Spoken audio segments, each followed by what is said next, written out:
Live from New Delhi, you're watching DD India News Hour, India's voice to the world. I'm Tanvi Taneja. Coming up in the next hour. Massive Microsoft cloud outage affects flights, markets, retail and health sectors worldwide. Impact in India not as hard. Microsoft says all 365 apps and services have recovered. India's Home Minister Amit Shah chairs a high-level meeting with various heads of security and law enforcement agencies to review functioning of the Intelligence Bureau, instructs to adopt a whole-of-the-government approach towards national security. Bangladesh on the edge. Protests against quota in government jobs continue despite a ban. Death toll mounts. Hackers target websites of Prime Minister's office, central bank and the police. And a Russian court finds a US journalist, Ivan Gershkovich, guilty of espionage, jails him for 16 years. Kremlin refuses to comment on a prisoner swap deal with America.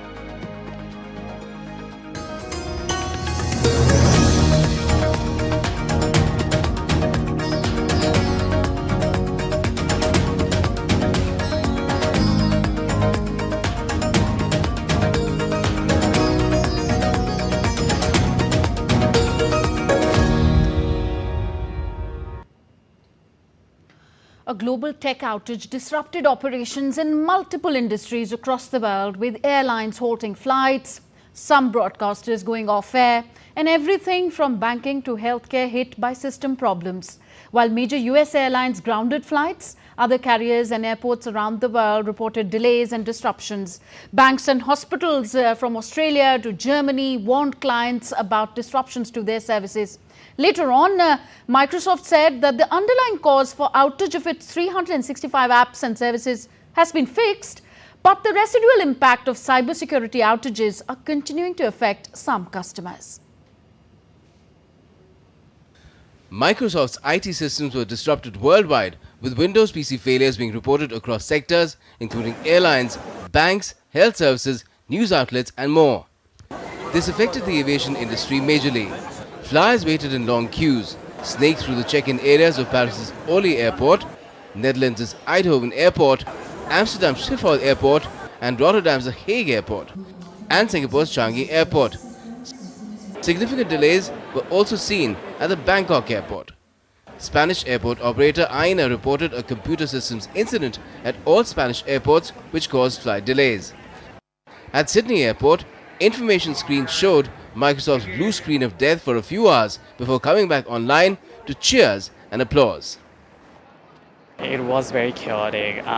So whoever arrived here, they had no idea what's going on. I mean, this is the first time I experienced something like this.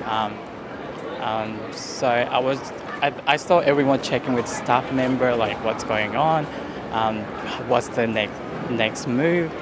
I arrived at the airport since 2 p.m. and saw this long line. The staff informed us that the system was down and there was nothing they could do. We just had to stand and wait like this. Nobody was around to tell us where we could check in when we arrived. Someone just said Latin America's check-in was that way. So different groups quit in different places, and then in the end someone, after a bottleneck of people was formed, someone told us to come here. Germany's Lufthansa said it was halting domestic German flights as well as flights to and from Britain until departure at 1300 GMT on Friday due to a global cyber outage. German Chancellor Olaf Scholz said they would calmly wait for experts' evaluation on the issue. Germany's security institutions, in close cooperation with those from many other countries across the world, will comment on the computer problems occurring in many countries now. We may as well calmly wait for that. The UAE authorities responded quickly and effectively, minimizing disruptions. Passengers at Etihad Airways flights were reassured that their departures remained on schedule. Not just airlines, Australia's biggest financial institution, Commonwealth Bank, said some customers had been unable to transfer money due to the service outage. Australia's state broadcaster ABC said it was experiencing a major network outage without giving any reason. Regular programming at Sky News Australia was also disrupted. In Europe, a health booking system used by doctors in England, went offline. Several hospitals in the Netherlands had to scale down their operations because of the power outage. 2 hospitals in northern Germany cancelled elective operations scheduled for Friday. Copenhagen's fire department said on X it was experiencing problems receiving automatically transmitted fire alarms and urged people to call 112 in case of a fire. Several major oil and gas trading desks in London and Singapore were struggling to execute trades. Markets worldwide took a beating due to the outage woes. Stocks closed lower across Asian and European markets. Microsoft shares, meanwhile, fell 2.7% in pre-market trading after the cloud disruption. The outage was first confirmed in the early hours of Friday after Microsoft posted saying it was investigating an issue impacting users' ability to access Microsoft 365 apps and services. Cybersecurity firm CrowdStrike had deployed a fix for an issue that triggered a major tech outage. Thank you for contacting CrowdStrike support. CrowdStrike is aware of reports of crashes on Windows hosts related to the Falcon sensor. Please monitor the status via the tech alert on our customer support portal. It further said the Falcon sensor software is causing Microsoft Windows to crash and display a blue screen, known informally as the blue screen of death. Microsoft also said separately it had fixed the underlying cause of the outage of its 365 apps and services including Teams and OneDrive, but residual impact was affecting some services. Several users on X began sharing photos of their Windows desktops and laptops displaying an infamous and dreaded blue screen error right since Friday morning. Nonetheless, it was a perfect Friday excuse for some employees, while for others it was tailor-made topic for Friday memes. With Tanvi Taneja, Gautam Roy, DD India. The Paris Olympics Organizing Committee said on Friday that the impact of this global cyber outage on its operations was limited and ticketing was unaffected. This came just a week before the Olympic Games begin. DD India's Ross Cullen has sent us this report from Paris on the impact of the global outage in France. We have seen the turnstiles at Disneyland Paris go out of order. Now that is really causing a problem. It's in the middle of the school holidays on a scorching day here, well over 30 degrees here in Paris today, causing problems there at Disneyland Paris, but the turnstiles are now back on.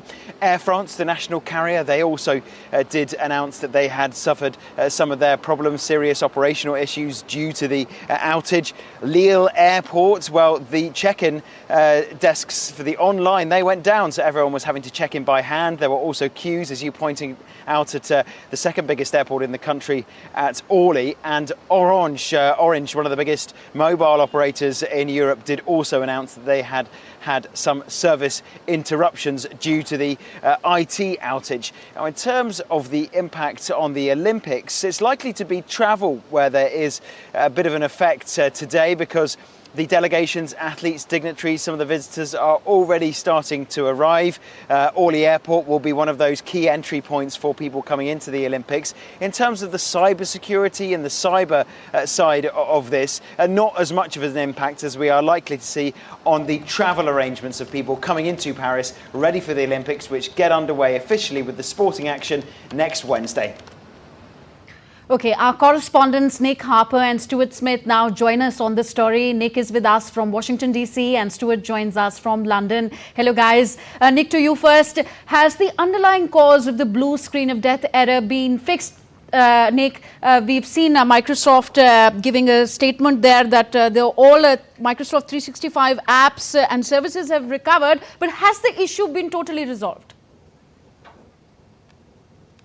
Well, in a word, Tanvi, no. Everyone is talking about this idea of residual problems. We've heard from both CrowdStrike and Microsoft really detailing where we are at, but also suggesting it's going to take some time to get things back to normal. So CrowdStrike first, we've heard from the head of the company, George Kutz. He has said that he's deeply sorry for what has happened. He did say it would take some time for all the systems to recover properly, but they have said that they've managed to identify, isolate and fix the problem. Microsoft is echoing that.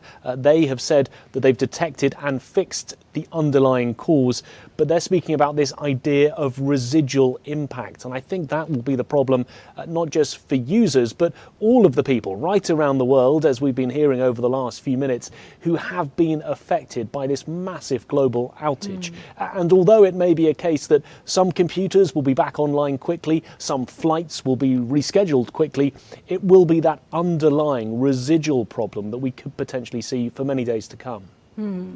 Okay, Stuart, to you now. Tell us how are flight operations and other services affected across Europe today?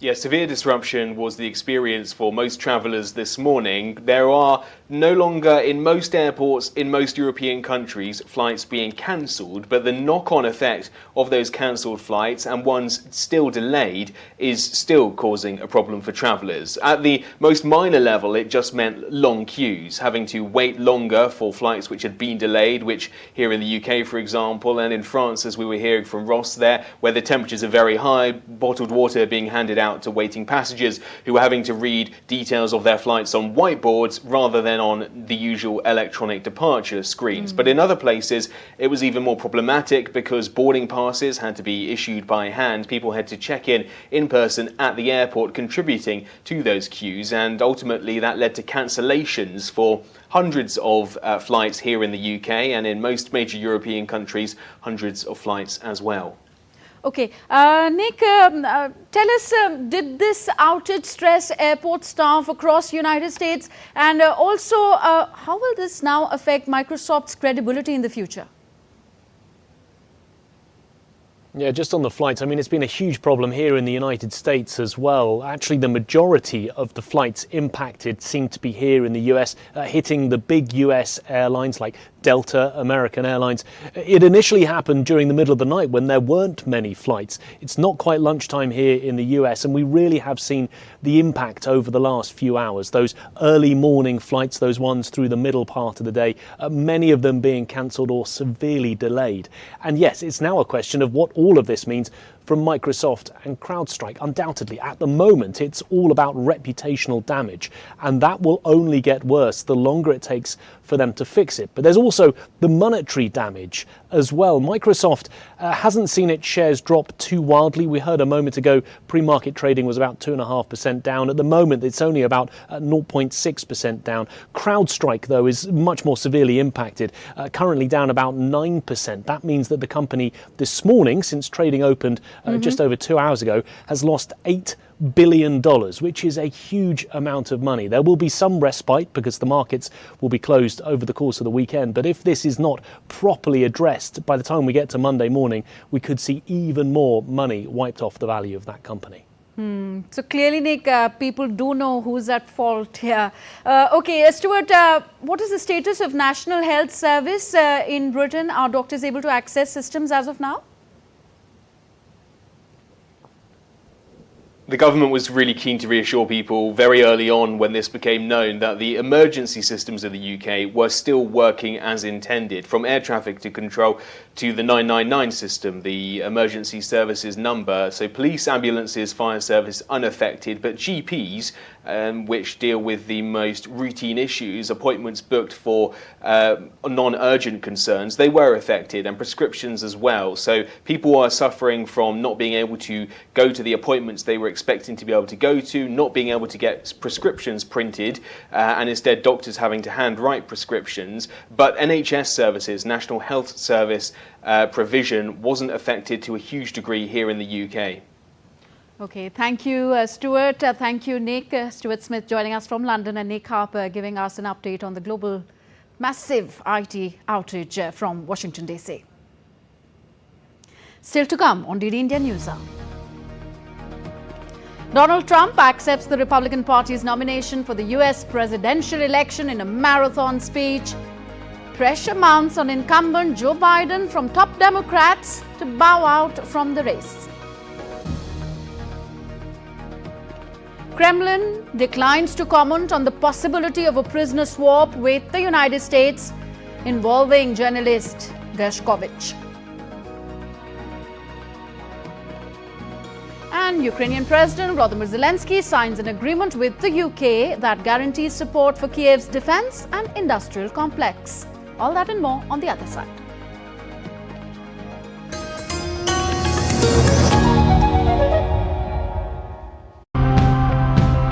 While there's still enough food for everyone on the planet, food shortages are a real problem. Let's take a look at the factors causing this and what can be done to save our food. What we host now, it's called Farm School. One of the goals is to teach them agriculture so that 50 years from now, when there's so much change in climate, they don't have to deal with learning two new skills. We empower women who are really poor and who don't have too much economic empowerment to eat better. We adopt this strategy in our product. The volatile compounds induce the defence mechanism and help to prolong shelf life by 2 more days, so it's purely natural.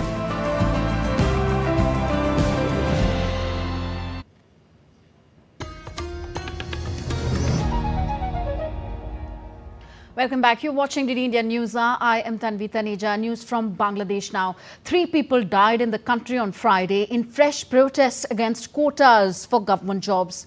Telecom links were widely disrupted and television news channels went off the air.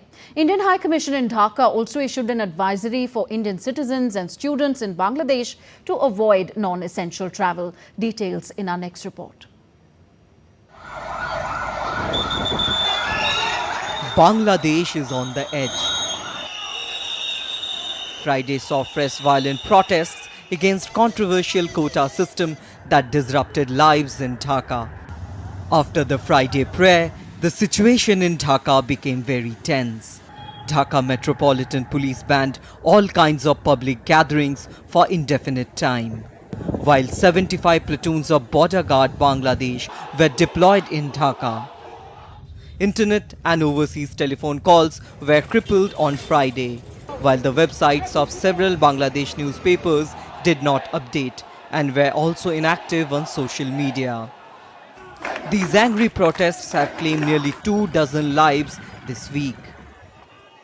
The only demand of these protesting students is that the government should not set aside 30% of government jobs for the families of those who fought for independence from Pakistan. How can the government run these attacks? We have been saying since the beginning that we our students belong to general category. It is a matter of common sense that over 50% of the jobs cannot be given away to quota holders. A normal state cannot be run like this. India has urged its citizens in Bangladesh to avoid local travel and limit movement. The Indian High Commission in Dhaka also issued an advisory for Indian citizens and students in Bangladesh to avoid non-essential travel. We have issued a travel advisory for people to be in touch with the High Commission and for us to render any assistance that they may need. External Affairs Minister is himself monitoring the situation. The High Commission will be giving regular updates on the situation there. We will also be giving regular updates, and we urge all family members of Indian nationals who reside in Bangladesh to be in touch, follow us for regular updates. We remain committed to provide all possible assistance to our nationals. India also heightened security at the Bangladeshi High Commission in New Delhi on Friday. Some analysts say tough economic conditions, including high inflation, rising unemployment and depleting foreign reserves, were providing fuel to the fire. There is shortage of jobs. The economy is in real trouble. And you know how she was treated by China. She went there, she cut short the visit. So, situation is serious. The demonstration started last month after the High Court reinstated a quota system for government jobs, overturning a 2018 decision by Prime Minister Sheikh Hasina's government to scrap it. Government appealed against the verdict and Bangladesh's Supreme Court suspended the High Court order, setting a date of August 7 to hear the government's challenge. Fuzail Ahmed's report for DD India. On to the US now. Pressure grows on President Joe Biden to drop out of the 2024 election race. due to his health concerns. Former President Barack Obama is now the new addition in the list of prominent Democrats who are questioning his candidature. On the other hand, Republican Donald Trump accepted the presidential nomination at the wrap-up of the Republican Party convention meeting in Milwaukee. DD India's Tripti Tripathi reports. It's a critical few days for US President Joe Biden, with ailing health and continuous pressure from his own party to step aside from the November election. Biden has committed to remaining in the race, despite reports that prominent Democrats, including Barack Obama, are now questioning his position. I don't speak as smoothly as I used to. I don't debate as well as I used to. But I know what I do know. I know how to tell the truth.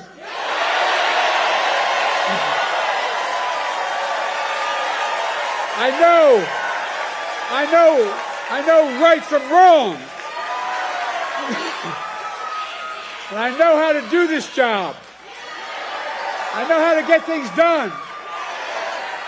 And I know, like millions of Americans know, when you get knocked down, you get back up. Many Democrats are loudly asking the president to make way for a new nominee as concerns rose if he still remains fit for duty. A Democratic Party committee will now decide Biden's future in a virtual vote. Meanwhile, Republican candidate Donald Trump has accepted the presidential nomination with a marathon 90-minute speech. The former US president touched upon many important topics. Nobody can believe what's happening. War is now raging in Europe and the Middle East. A growing specter of conflict hangs over Taiwan, Korea, the Philippines, and all of Asia. And our planet is teetering on the edge of World War III. And this will be a war like no other war because of weaponry. The weapons are... The Republican presidential nominee, who is expected to get sympathy votes due to the assassination bid, took heavily on illegal immigration and inflation in the states. I will end the illegal immigration crisis by closing our border and finishing the wall, most of which I've already built. The latest national poll released last week found Biden and Trump remain statistically tied even in the aftermath of the widely panned debate. Both leaders are being judged over their previous policies and decisions. Tripti Tripathi for DD India. A Russian court has found US journalist Ivan Gershkovich guilty of espionage charges on Friday and jailed him for 16 years. Gershkovich, a 32-year-old American who said that the allegations against him were false, went on trial last month in Yekaterinburg. He was the first US journalist arrested on spying charges in Russia since the Cold War. Gershkovich, his newspaper Wall Street Journal, and the US government all rejected the allegations against him and said he was merely doing his job as a reporter, accredited by the Foreign Ministry to work in Russia. His in-depth analysis. Meanwhile, the Kremlin has declined to comment on the possibility of a prisoner swap with the United States involving detained Gershkovich. Speaking earlier on a different subject, Peskov said that there was practically no dialogue with the Biden administration at the moment.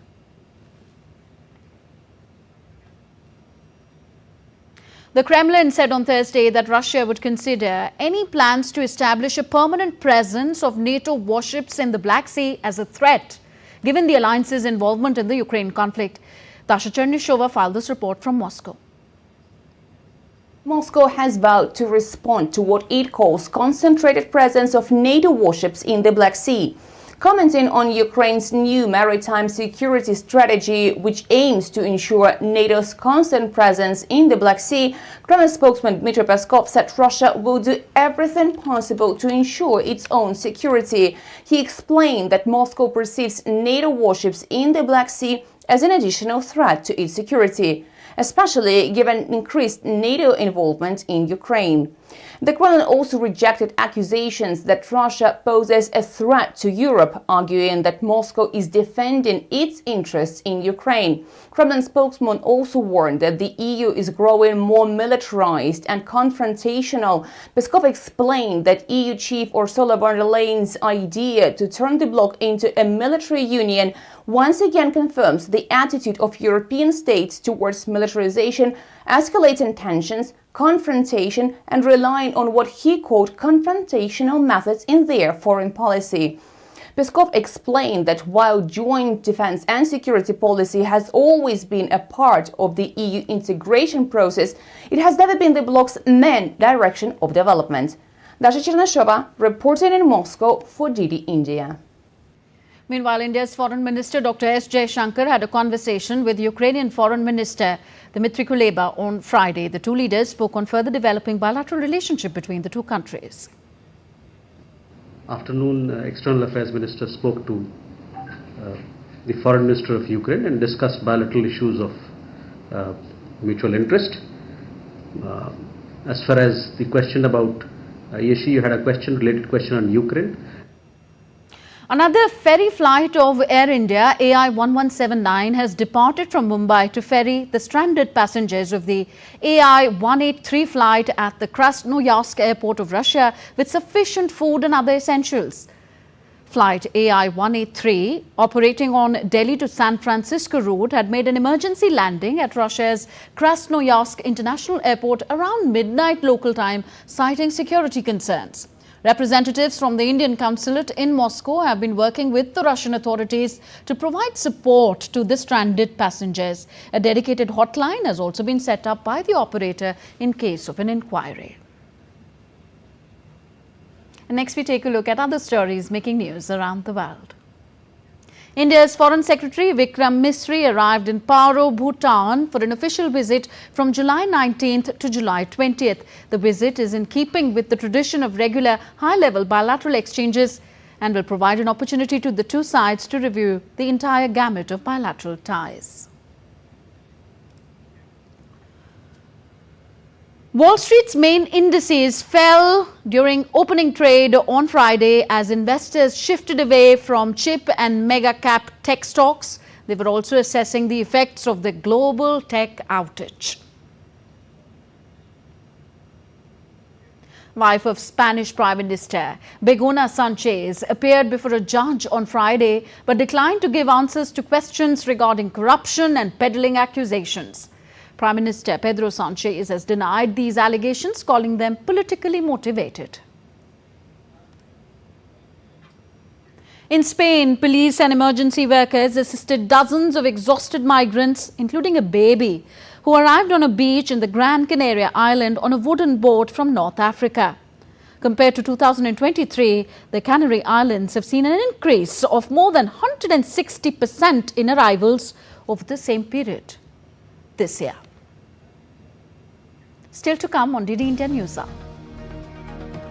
An analysis on the minimal impact of the global IT outage on India's industries with our expert. Also a look at what are India's expectations from the Union Budget 2024 to be presented on July 23rd. And India's President Draupadi Murmu confers 94 distinguished service decorations to the armed service personnel in New Delhi.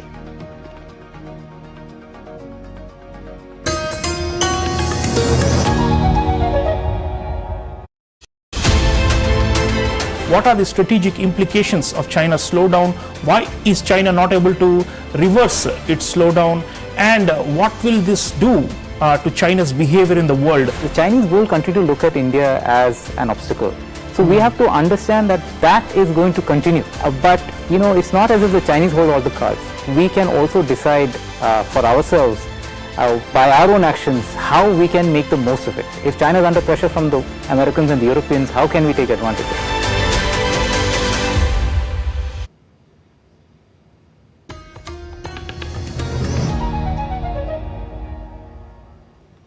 Welcome back. You're watching DD India News Hour. I am Tanvi Taneja. Now let's talk about the impact of the global IT outage today on India's industries. Indian carriers did face technical issues that affected ticket booking and check-in, but CERTIN, that's Indian Computer Emergency Response Team, issued an advisory saying that the NIC, National Informatics Centre, was safe. The Indian financial sector in the Reserve Bank of India's domain remained isolated from the global tech outage. A report. Long queues, chaos, stranded passengers. The visuals you see are from New Delhi's Indira Gandhi International Airport. But this fades in comparison to what you see at airports in other countries. Reason? Microsoft's massive global outage. Passengers at the New Delhi airport complained of technical glitches and long queues for check-in. I see long queues now. I think it's going to take me at least 45 minutes, 1 hour to get into the airport. I don't know how long the security is going to take. And right now I'm not even sure of the impact on the timings of the flight as well. At the Mumbai airport, passengers were handed out manual boarding passes due to technical snags. In India, airlines like Indigo, Air India Express, SpiceJet and Akasa Air said that they were all facing technical glitches that impacted services like booking tickets and web check-in. India's Civil Aviation Ministry is closely monitoring the situation and coordinating with Microsoft for a swift resolution. The large-scale outage in Microsoft services impacted IT systems globally, leading to disruptions in various sectors including banks, stock exchanges, supermarkets, telecom services, health systems and media broadcast. India's IT Minister Ashwini Vaishnav said that the government is in touch with Microsoft regarding the global outage. In a post on X, he wrote, "MeitY is in touch with Microsoft and its associates regarding the global outage. The reason for this outage has been identified and updates have been released to resolve the issue." CERT is issuing a technical advisory. NIC network is not affected. India's central bank, RBI, has made an assessment of the impact of this outage on its regulated entities. RBI said critical systems of most banks in the country are not in cloud and only a few banks are using the affected CrowdStrike tool. Overall, the Indian financial sector in the Reserve Bank of India's domain remains insulated from the global outage. India's largest public sector bank, SBI, clarified that their systems are not affected by the global outage. While there were reports of disruptions in the functioning of stock exchanges in several countries, Indian stock exchanges, BSE and NSE, were largely unaffected by the global outage of Microsoft systems. The global disruption was caused by an update to a product offered by cybersecurity firm CrowdStrike, which had caused machines running the Microsoft Windows operating system to crash. Meanwhile, the global tech giant Microsoft said the underlying cause of the outage has been fixed. However, residual impact is continuing to affect some Microsoft 365 apps and services. With inputs from Abhishek Bose, Munmun Bhattacharya for DD India. Further, the Indian Computer Emergency Response Team has issued a critical advisory following the global outage impacting Microsoft Windows operating systems. Director General of CERTIN, Dr. Sanjay Behel, provided a detailed review of the issue. Certain critical services were impacted globally as well as in India. What CERT-IN, or the Indian Computer Emergency Response Team, did was coordinated the activities of this outage with Microsoft as well as with CrowdStrike. It also coordinated activities with various chief information security officers of organizations and made sure that an assessment was carried out of who all got impacted and the others who were not using CrowdStrike at all. So those who were impacted, for them an advisory was published by the Indian Computer Emergency Response Team so that they could go back to the previous version of CrowdStrike and carry out their services. Most of those entities are almost restored and their operations are back to normal. The Indian Computer Emergency Response Team keeps issuing various advisories on a regular basis. We also carry out mock drills and exercises where we play certain such scenarios and help the participants understand how they should act during a crisis situation.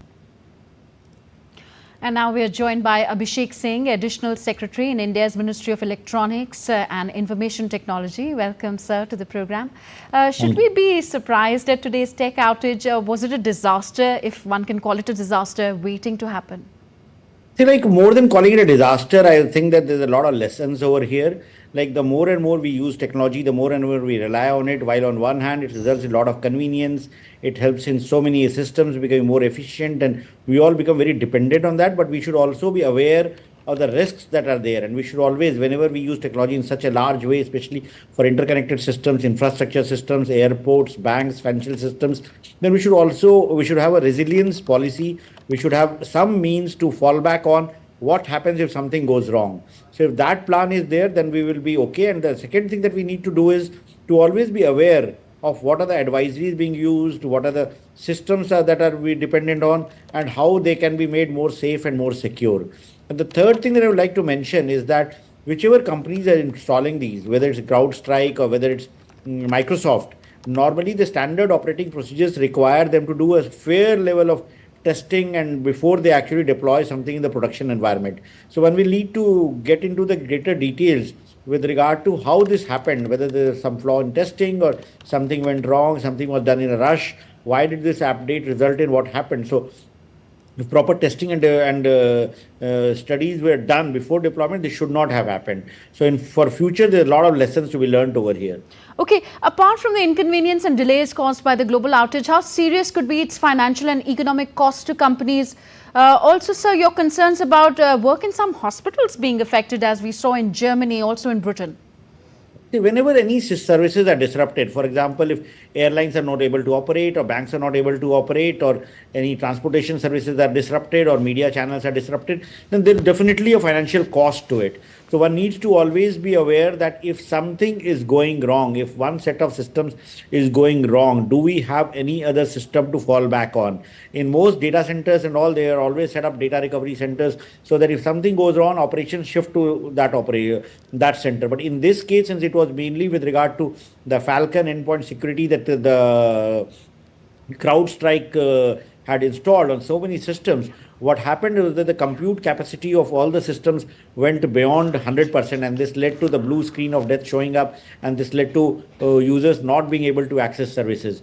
In such cases also, like for example, airlines started issuing manual systems. So can we have an alternate system on which thing can run? So that needs to be thought through for all those who are relying on such digital systems for their critical services. And for hospitals, it becomes all the more important because the emergency services or ICU services should have something which can run even if some disruption happens.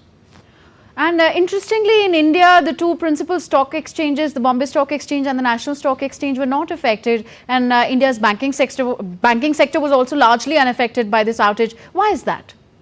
See, like primarily it is, as I mentioned, this thing happened only for systems that were using the CrowdStrike security system, which is the Falcon endpoint security system that was installed. And this Falcon endpoint security system also caused mishaps to happen or crash to happen in Windows-based systems.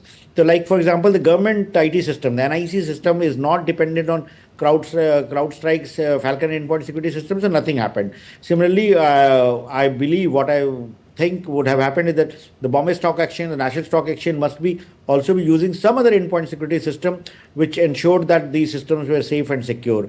Most of the banks in India were also not disrupted, but yes, some airlines did face problems. So it was only limited to those systems which were using the CrowdStrike's Falcon endpoint security, and when this update was pushed, all Windows-based systems got disrupted. Very quickly, sir, lessons in this global IT outage for India and the world. So the key lessons are that we have to always be aware of the risks that are there. We always have to have a policy of what is our plan B? If something falls down, something doesn't work, where do we go? What is the alternative that we have?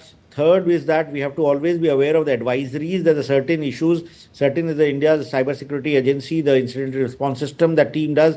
That team is always alert. That team is monitoring the India's internet traffic. The team is monitoring what all cyber incidents are happening globally and how it can impact users in India. And this is not only for the government. This is for both private and government enterprises, businesses. So we must follow the certain advisories strictly and implement them in letter and spirit, whether it's with regard to installing patches, with regard to updating our software systems, with regard to ensuring antivirus and licensed software are used. So this becomes very, very important for all of us. Third, we also need to have a system of doing regular cybersecurity audits and ensuring that if there are any bugs or if there are any vulnerabilities which are found are constantly plugged. And last but not the least, I would say that we must always have a plan B to fall back on trust the India's cybersecurity system to ensure that all systems in India remain fully secure. Yes, always have a plan B to bank upon. Thank you, Abhishek Singh Ji, for your analysis and insight on the subject.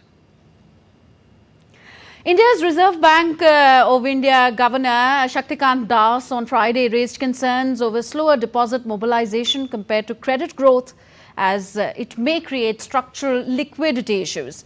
Das asked banks to maintain reasonable balance between credit and deposit growth. A report. The RBI Governor Shaktikant Das, while speaking at a BFSI summit, said that banks and other financial entities need to continuously invest in technology while also developing the right kind of capabilities which successfully tackle challenges. He also emphasized that there is a rise in digital frauds involving mule bank accounts. The RBI is closely monitoring transactions in various accounts, particularly those with unusual activity during odd hours and sudden increases in transaction volumes. He stressed on the need for banks to enhance their monitoring of accounts with fluctuating activity levels. Another area of concern is the rise in digital frauds.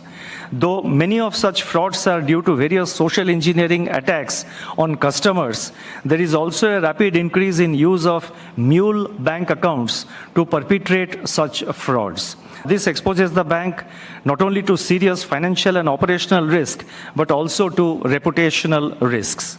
Banks therefore need to strengthen their customer onboarding and transaction monitoring systems to monitor unscrupulous activities, including suspicious and unusual transactions.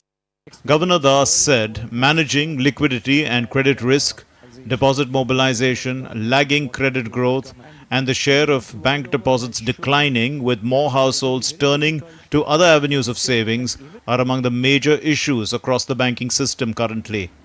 He also said the Reserve Bank of India is reviewing the liquidity coverage ratio framework to address emerging issues. This will be done after detailed public and stakeholder consultations. He said that stress should be given to improving information technology, governance arrangements, making technology systems, processes and infrastructure more resilient, and mitigating third-party risks. As I just mentioned, deposit mobilization has been lagging credit growth for some time now. This may potentially expose the system to structural liquidity issues. While there could be a debate regarding deposit funding loans vis-à-vis loans funding deposits, the current regulatory concern stems from the fact that there could be structural changes happening which banks and NBFCs and other lenders need to recognize and accordingly devise their strategies. Das said the Indian financial sector is poised to scale new heights, and the financial landscape in India is undergoing a structural shift. The RBI is actively fostering innovations like UPI, reoriented payment systems to amplify reach and make a more inclusive financial sector in India. He stressed on challenges posed by climate change to economic growth. The RBI is taking steps to address risks related to changing climatic conditions and is working on a draft policy to tackle climate-related challenges. Das highlighted the need to guard against greenwashing while advancing climate financing initiatives. He concluded saying, embracing technology and innovation while remaining focused on governance and risk management can ensure sustained capacity and resilience of the financial sector and enable it to meet the needs of India's growing economy. Bureau Report, DD India. India's Finance Minister Nirmala Sitharaman will present the Union budget on July 23rd. Well, tweaks in income tax slabs is what everyone looks out for in the budget, but various sectors, the health sector in particular, are expecting a lot from this year's budget. The healthcare industry is still awaiting the government's promise being fulfilled of spending 2.5% of the GDP on healthcare. We hope this will happen. There should be an increased focus on diagnostics, on preventive healthcare. Prevention is better than cure. Prevention is also cheaper than cure. And towards that end, I think the government needs to incentivize the healthcare industry. More from India. The country's Home Minister Amit Shah on Friday chaired a high-level meeting with various heads of security and law enforcement agencies to review the functioning of Multi-Agency Centre of Intelligence Bureau, responsible for tackling security challenges in the country. Home Minister Amit Shah in New Delhi instructed various heads of security agencies from across the country and other intelligence and enforcement agencies to adopt a whole-of-the-government approach towards national security. He stressed upon greater synergy between all the agencies to dismantle the terror networks and their supporting ecosystem to address the evolving security threat scenario of the country. President of India, Draupadi Murmu, conferred 94 distinguished service decorations to the personnel of armed forces and the Indian Coast Guard during the second phase of the Defence Investiture Ceremony at India's President House, Rashtrapati Bhavan in New Delhi. These decorations included 31 Param Vishisht Seva medals, 4 Uttam Yudh Seva medals, 2 Bar to Ati Vishisht Seva medals, and 57 Ati Vishisht Seva medals. Among the awardees of Param Vishisht Seva medals are the Indian Navy and Army chiefs. Vice Admiral Aarti Sareen was the only lady officer to get the prestigious award. She was awarded the Ati Vishisht Seva medal. You're watching DD India News Hour, still to come on the show. Well, a tech sell-off, cyber outages worldwide cap a choppy week for world markets. European stocks broadly lower, while in Asia, tech stocks continue to struggle. A sneak peek into the 46th UNESCO World Heritage Committee meeting set to take place in New Delhi from July 21st to 31st. And Paris is all set for the grand opening ceremony of the Olympics on the Seine River, which is now just a week away.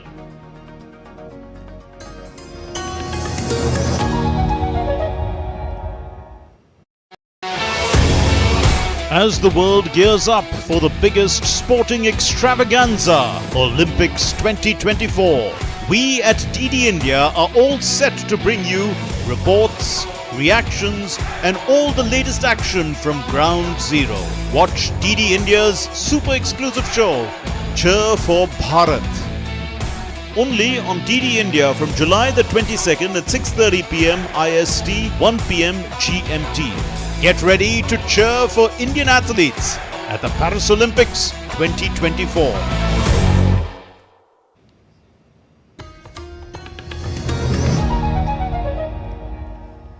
Thank you for staying with us. You're watching DD India News Hour. I am Tanvi Taneja. India's Ministry of External Affairs spokesperson Randhir Jaiswal today said that nearly 50 Indian citizens approached the government seeking discharge from the Russian army. This issue is being pursued at various levels, including at the leadership level.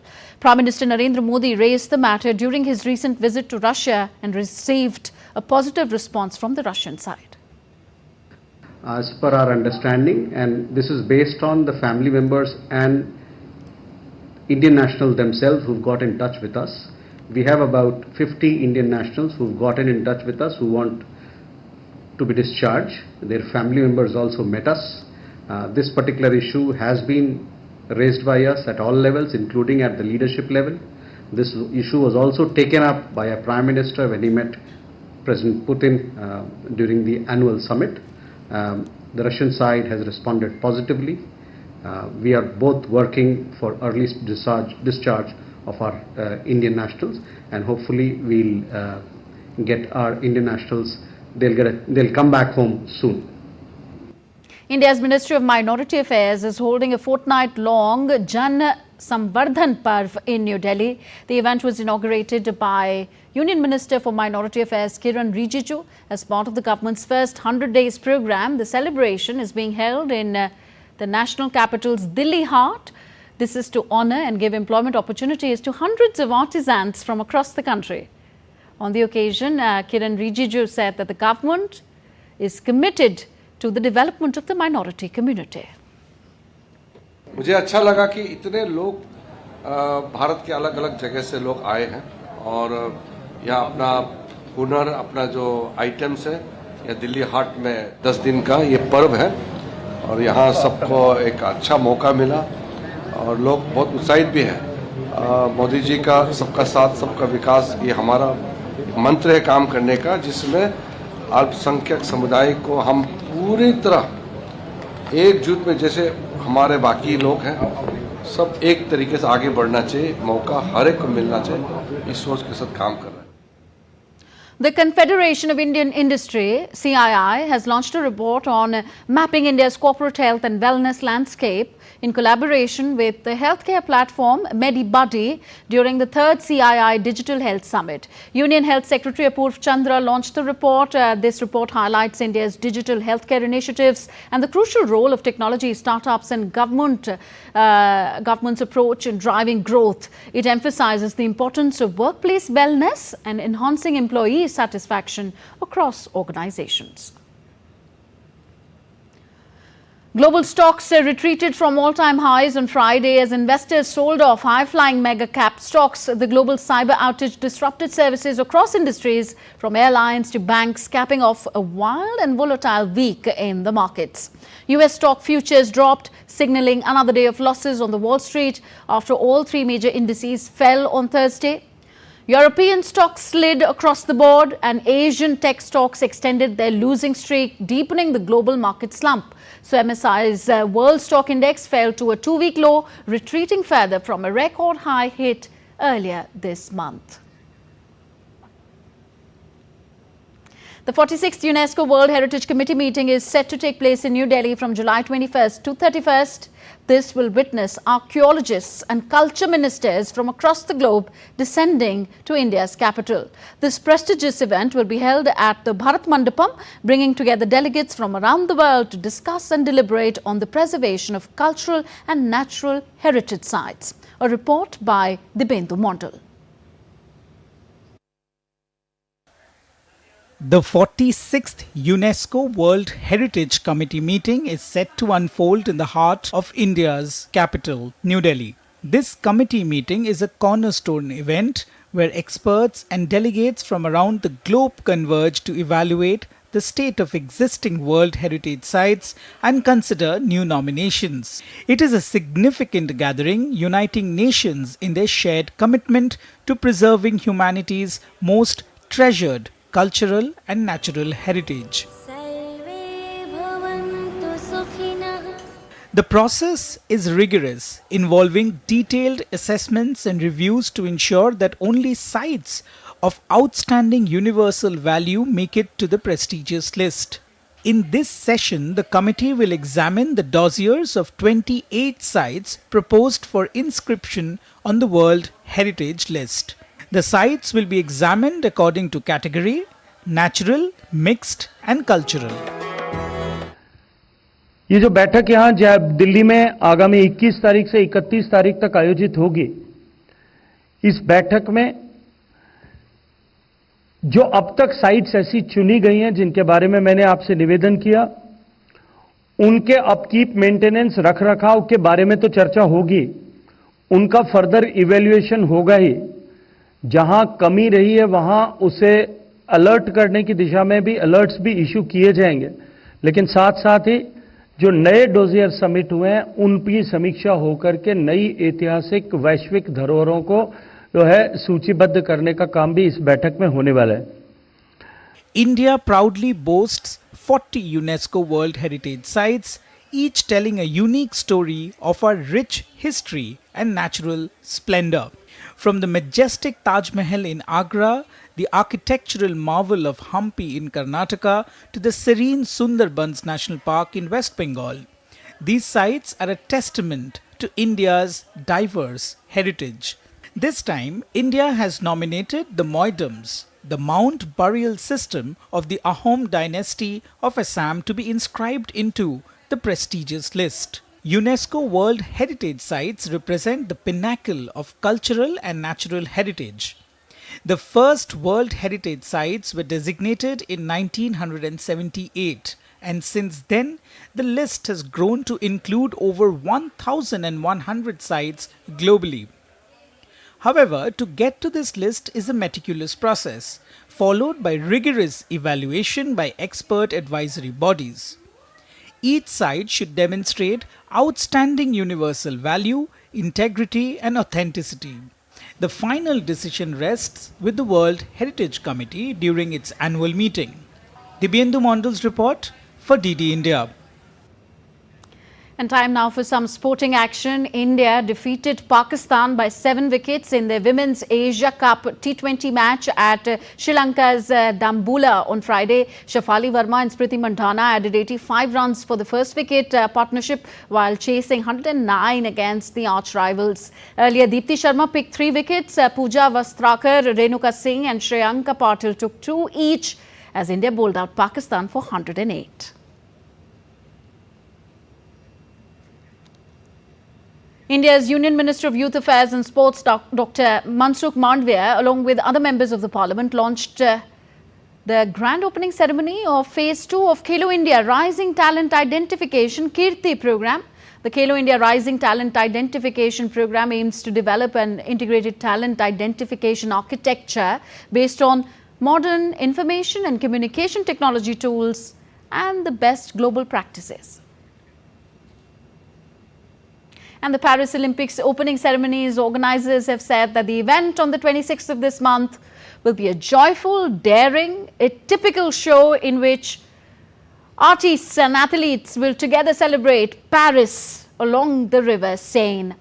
Unlike previous Olympics, the Paris 2024 opening ceremony will not take place in a stadium. The details have been kept a secret though. So that's it for this edition of DD India News Hour. Do let us know your thoughts on the news of the day. You can connect with us on our DD India mobile app. The app is available on both Android and iOS platforms. You can scan the QR code on the screen to download now. And connect with us also on our different social media platforms at DD India Live. I'm Tanvi Taneja from all of us here in New Delhi. Thank you for watching. Namaskar.